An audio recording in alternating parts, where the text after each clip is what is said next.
I hold the tray just high enough that the stem of the flute grazes my wrist. The glass sweats, and one cold bead slips free, drops onto my skin, and hangs there, weightless, until laughter blooms and the phrase "I'm not meant to catch" cuts clean through it, selling a life.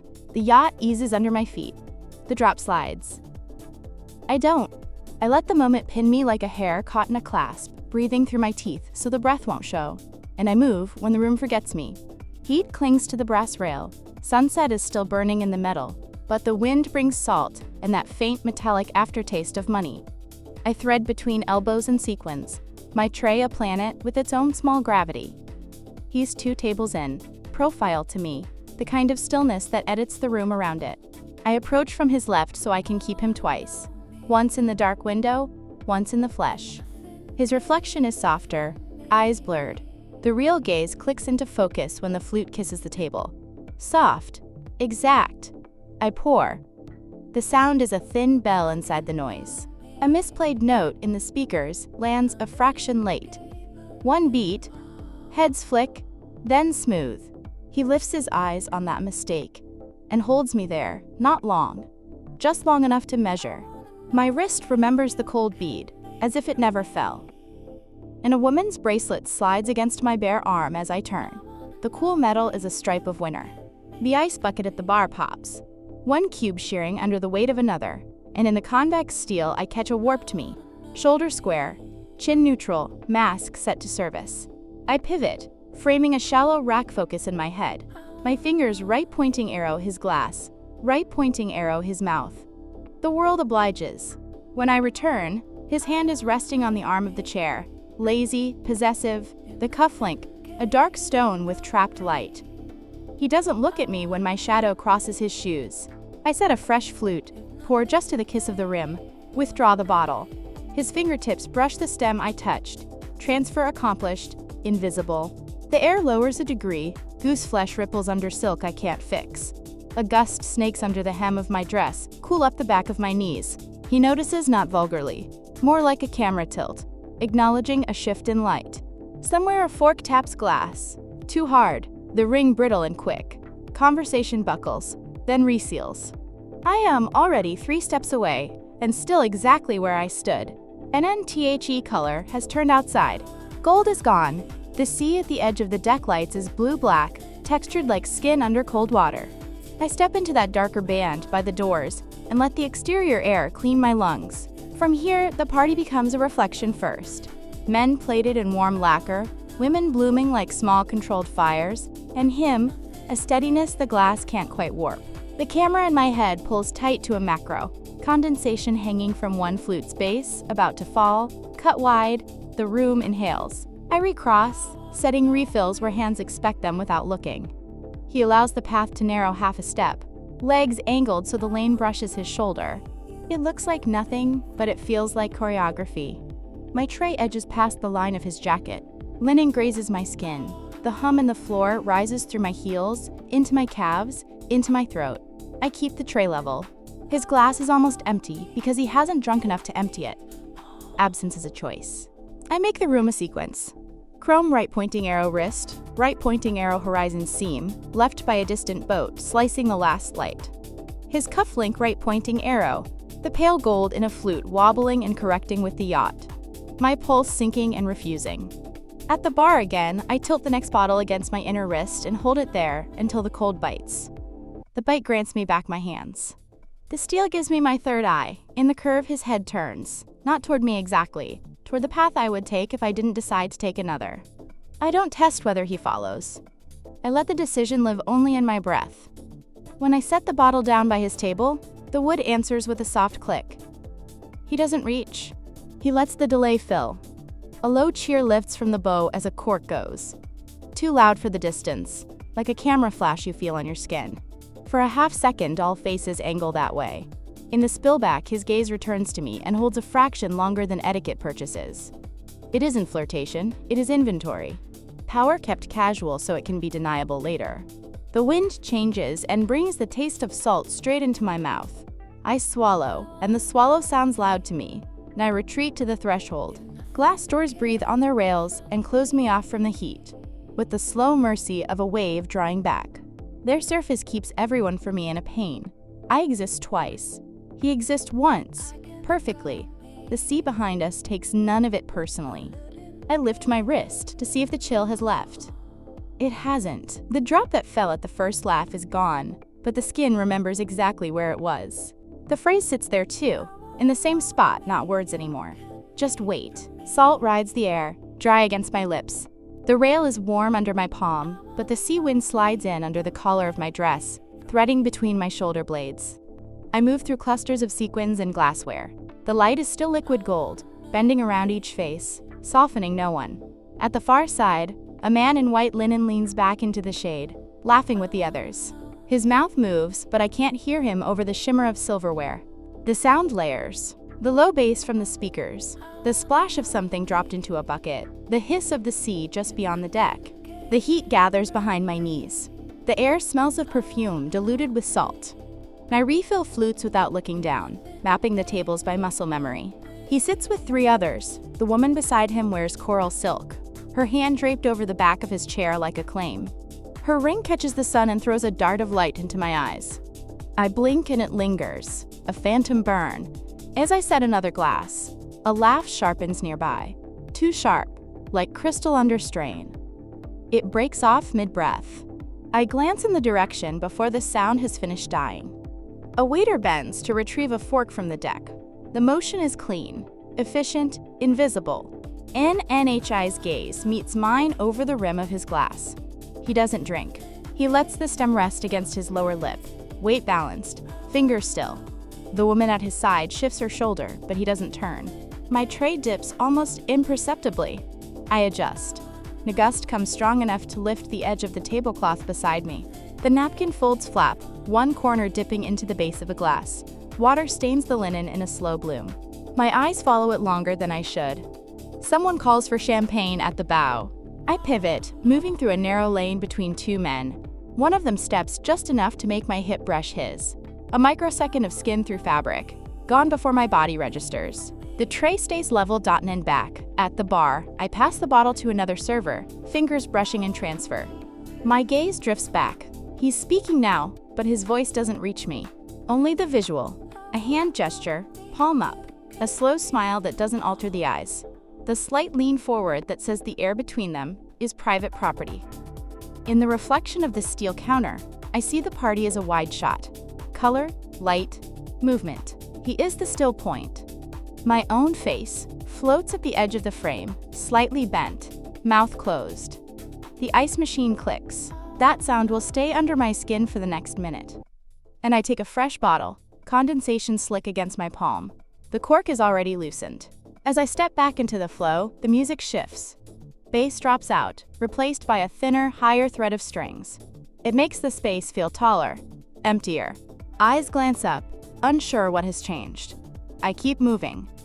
NNTHE woman in coral is laughing again, hand resting on his shoulder now. His fingers tap once against the table, and she stops mid-word. He turns toward me then, just enough that I'm inside the angle of his attention.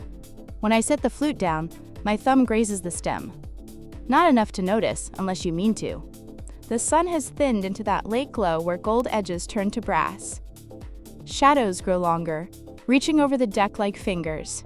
My tray is lighter now. Each step feels measured, balanced on the narrow plank between routine and awareness. Near the stern, guests lean on the rail, their silhouettes cut sharp against the water. A man in a navy blazer tips his glass towards someone out of frame, liquid flashing in the light before it settles again. The sound of the sea is louder here, mixing with the low drone of the engine. Salt gathers on my lips, gritty when I press them together. And I take the long way back toward the main deck, letting the path curve me past him. He sits angled toward the horizon, alone for the first time since I noticed him. The chair beside him is empty, a faint imprint in the cushion where coral silk had been. His hand rests on the table, fingers drumming a pattern too slow to be impatience. And I pass behind him. The scent of something warm, amber, maybe, threads through the salt. The wind shifts just enough to lift a strand of hair against my cheek. I let it stay. And at the bar, a bottle slips in the ice, clinking against its neighbor. That single note cuts clean through the murmur of voices. I glance toward it, then catch my own reflection in the mirror behind the bottles. Slightly distorted, colors dimmed. His figure is there too, smaller, softer, framed by bottles of gold and green glass. When I return, the space between us is thinner. He turns his head just as I set the flute down. The move is unhurried, like a camera pan finding its mark. His eyes catch mine, then drop deliberately to my hand on the table. A pause. I lift the bottle. Pour, the stream steady. The moment the glass is full, he leans back, releasing me into the air again, and I pivot toward another table, but peripheral vision keeps him. He raises the glass not to drink, but to let the condensation touch his lower lip. That moisture catches the light for a fraction before it's gone, and a burst of laughter erupts to my left. A man's voice breaks over it, too loud before trailing into something lower. The mood shifts half a degree, as if the yacht tilted. I keep moving at the rail. A woman in black drops her clutch. The sound, a soft thud on the deck, pulls several heads, including mine. She bends, slow, retrieving it without hurry.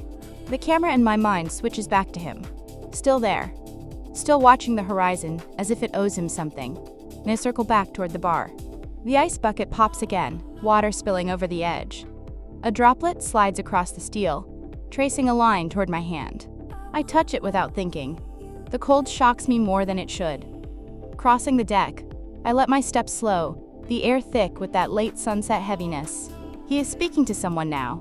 Another man, older, with a voice pitched low enough to be private.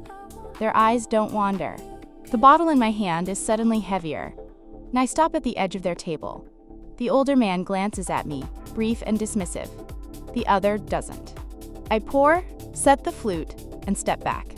As I turn, the music stutters. One beat skipped, then resumes. Small, almost nothing. But in the moment of silence, his gaze follows me. Not long, just enough to keep the weight in my wrist. The horizon is losing detail, melting into the sea. Deck lights have come on. Soft pools that catch in hair and glassware, turning movement into small flares of gold. My tray is half full, and every step is cushioned by the deepening hum of the engines. I skirt the tables near the bow, the air cooler here. A couple leans into the wind, their laughter muted by distance. The scent of grilled fish drifts from somewhere below deck, warm against the salt. I tilt the tray just enough to adjust the weight. He's alone again, but not idle. His hand is on the stem of the flute I poured earlier, rolling it slightly so the condensation rings darken and fade on the white linen. He looks toward the sea, but not at it, more like through it. The chair beside him is still empty, and I approach from the side. In the glass doors to the salon, his reflection catches before he does. The image is slower, softer, as if the delay between reflection and reality is enough to breathe in. He turns toward me when I'm close enough to pour without leaning. NDHE champagne slides in a narrow ribbon. The sound is small, but inside my chest it feels amplified. The bubbles rise fast, collapsing at the surface with tiny, sharp clicks. His fingers remain on the stem until the last second, then release, letting me place the flute fully. NA voice calls from across the deck, someone asking for another bottle. I pivot, but the path back is partially blocked by a group that has drifted mid-conversation. I step through the narrow space they leave, the side of my hip brushing the back of his chair. The contact is light, but it stays with me past the next 3 steps. At the bar, the new bottle is slick with condensation. I roll it once in my hand, cold against my skin, before taking it back. The route I choose is longer, circling behind him. The music has shifted again, lower now, bass heavy, as if the air is thicker. And passing behind his chair, I hear a faint click. A cufflink against wood, maybe. The kind of sound you feel more than hear. My tray steadies itself, without thought. He doesn't turn, but his head tilts slightly, acknowledging without asking. And I set the bottle on the table. The wood gives a muted response. His eyes meet mine briefly, then drop to the bottle. He doesn't move to touch it. The pause stretches just enough to notice, then folds back into the flow of the evening. A woman at the next table laughs, a rich, low sound, and clinks her glass too hard against another's. The note is bright, sharp. It snaps a few heads around. My eyes flick back to him.